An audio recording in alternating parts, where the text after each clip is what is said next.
Creed en sus profetas. Domingo 5 de octubre 2025. Deuteronomio 19. Las ciudades de refugio. Cuando el Señor tu Dios extermine las naciones cuya tierra el Señor tu Dios te da, y tú las desalojes, y habites en sus ciudades y en sus casas, apartarás 3 ciudades en medio de la tierra que el Señor tu Dios te da, para que la tomes en posesión. Arreglarás el camino y dividirás en 3 distritos el territorio de tu tierra que el Señor tu Dios te da en heredad, para que huya allí todo homicida. Este es el caso del homicida que puede huir allí para salvar su vida, el que mata a su prójimo por accidente, sin haberle tenido aversión previamente, como el que va con su prójimo al bosque a cortar leña, y alzando su mano con el hacha para cortar un tronco, se le suelta el hierro del palo y alcanza a su compañero, de modo que éste muere. Aquel podrá huir a una de aquellas ciudades y vivir, no sea que cuando su corazón arda en ira, el vengador de la sangre persiga al homicida, lo alcance por ser largo el camino y lo hiera de muerte, a pesar de que aquel no merecía ser condenado a muerte, porque no le había tenido aversión previamente. Por tanto, yo te mando diciendo, aparta para ti 3 ciudades, y si el Señor tu Dios ensancha tu territorio, como lo juró a tus padres, y te da toda la tierra que prometió dar a tus padres, cuando guardes todos estos mandamientos que yo te ordeno hoy para ponerlos por obra, ames al Señor tu Dios y andes en sus caminos todos los días. Entonces añadirás para ti 3 ciudades más a estas 3.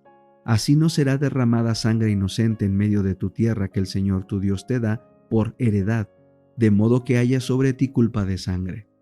Pero si alguien aborrece a su prójimo y lo acecha, si se levanta contra él y lo hiere de muerte y él muere, si huye a alguna de estas ciudades, los ancianos de su ciudad enviarán a sacarlo de allí. Entonces lo entregarán en manos del vengador de la sangre y morirá. Tu ojo no le tendrá lástima, quitarás de Israel la culpa de sangre inocente y te irá bien. Acerca de los linderos. No cambiarás de lugar los linderos de tu prójimo, los cuales habrán sido establecidos por los antepasados en la heredad tuya, que recibirás en la tierra que el Señor tu Dios te da para que tomes posesión de ella. Acerca de los testigos. No prevalecerá un solo testigo contra alguna persona por cualquier maldad o pecado que haya cometido. Por el testimonio de 2 o 3 testigos se decidirá un asunto. Cuando se levante un testigo falso contra alguien para acusarlo de transgresión, entonces los 2 hombres que están en litigio se presentarán delante del Señor, ante los sacerdotes y los jueces que haya en aquellos días. Los jueces investigarán bien, y si aquel testigo resulta ser falso, por haber testificado falsamente contra su hermano, le harán a él lo que él pensó hacerle a su hermano. Así quitarás el mal de en medio de ti. Los que queden lo oirán, y temerán, y no volverán a hacer semejante maldad en medio de ti. Tu ojo no le tendrá lástima, vida por vida, ojo por ojo, diente por diente, mano por mano, pie por pie. Patriarcas y Profetas, capítulo 31, el pecado de Nadab y Abiú. Este capítulo está basado en Levítico 10, del 1 al 11. Después de la dedicación del tabernáculo, fueron consagrados los sacerdotes para su oficio sagrado. Estos servicios requirieron 7 días, y en cada uno de ellos se celebraron importantes ceremonias. Al 8º día iniciaron su ministerio. Ayudado por sus hijos, Aarón ofreció los sacrificios que Dios estipulaba y alzó sus manos y bendijo al pueblo. Todo se había hecho conforme a las instrucciones de Dios, y el Señor aceptó el sacrificio y reveló su gloria de una manera extraordinaria. Descendió fuego de Dios y consumió la víctima que estaba sobre el altar. El pueblo observó estas maravillosas manifestaciones del poder divino con reverencia y sumo interés. Las tuvo por señal de la gloria y el favor de Dios, y todos a una elevaron sus voces en alabanza y adoración, y se postraron como si estuvieran en la inmediata presencia de Jehová. Pero poco tiempo después cayó una calamidad repentina y terrible sobre la familia del sumo sacerdote. A la hora del culto, cuando las oraciones y las alabanzas del pueblo ascendían a Dios, 2 de sus hijos de Aarón tomaron cada uno su incensario y quemaron incienso, para que ascendiera como agradable perfume ante el Señor. pero violaron las órdenes de Dios usando fuego extraño. Para quemar el incienso se valieron de fuego común en lugar del fuego sagrado que Dios mismo había encendido y cuyo uso había ordenado para este objeto. Por causa de este pecado, salió fuego de la presencia del Señor y los devoró a la vista del pueblo. Después de Moisés y de Aarón, Nadab y Abiú ocupaban la posición más elevada en Israel. Habían sido especialmente honrados por el Señor y juntamente con los 70 ancianos se les permitió contemplar su gloria en el monte. Pero su transgresión no debía disculparse ni considerarse con ligereza. Todo aquello hacía su pecado aún más grave. Por el hecho de que los hombres hayan recibido gran luz y como los príncipes de Israel hayan ascendido al monte, hayan gozado de la comunión con Dios y hayan morado en la luz de su gloria, no deben lisonjearse de que pueden pecar impunemente.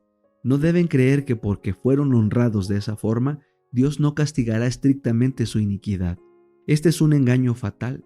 La gran luz y los privilegios otorgados demandan reciprocidad, que debe manifestarse en una virtud y santidad correspondientes a la luz recibida.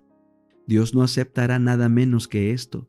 Las grandes bendiciones o privilegios no deben adormecer a los hombres en la seguridad o la negligencia.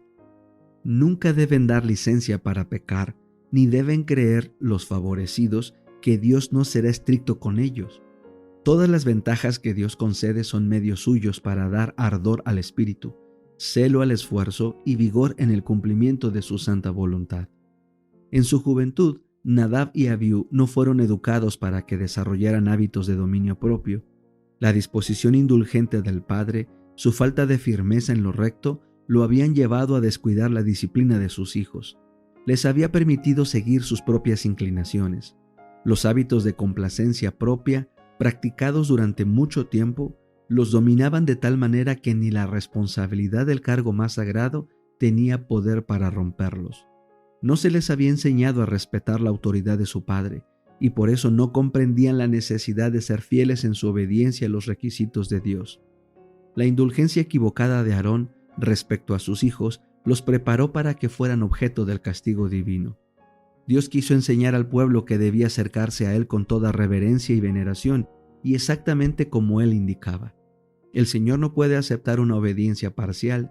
No bastaba que en el solemne tiempo del culto se hiciera casi todo como Él había ordenado. Dios ha pronunciado una maldición sobre los que se alejan de sus mandamientos y no establecen diferencia entre las cosas comunes y las santas. Declara por medio del profeta: «Ay de los que a lo malo dicen bueno y a lo bueno malo, que hacen de la luz tinieblas. Ay de los que son sabios ante sus propios ojos, de los que son prudentes delante de sí mismos, los que por soborno declaran justo al culpable y al justo le quitan su derecho, porque desecharon la ley de Jehová de los ejércitos y abominaron la palabra del Santo de Israel». Isaías 5, 20-24. Nadie se engañe a sí mismo con la creencia de que una parte de los mandamientos de Dios no es esencial, o que Él aceptará un sustituto, un reemplazo de lo que Él ha ordenado. El profeta Jeremías dijo: ¿quién puede decir que algo sucede sin que el Señor lo mande? Lamentaciones 3:37. Dios no ha puesto ningún mandamiento en su palabra que los hombres puedan obedecer o desobedecer a voluntad sin sufrir las consecuencias. Si el hombre elige cualquier otro camino que no sea el de la estricta obediencia, encontrará que su fin son caminos de muerte. Proverbios 14:12.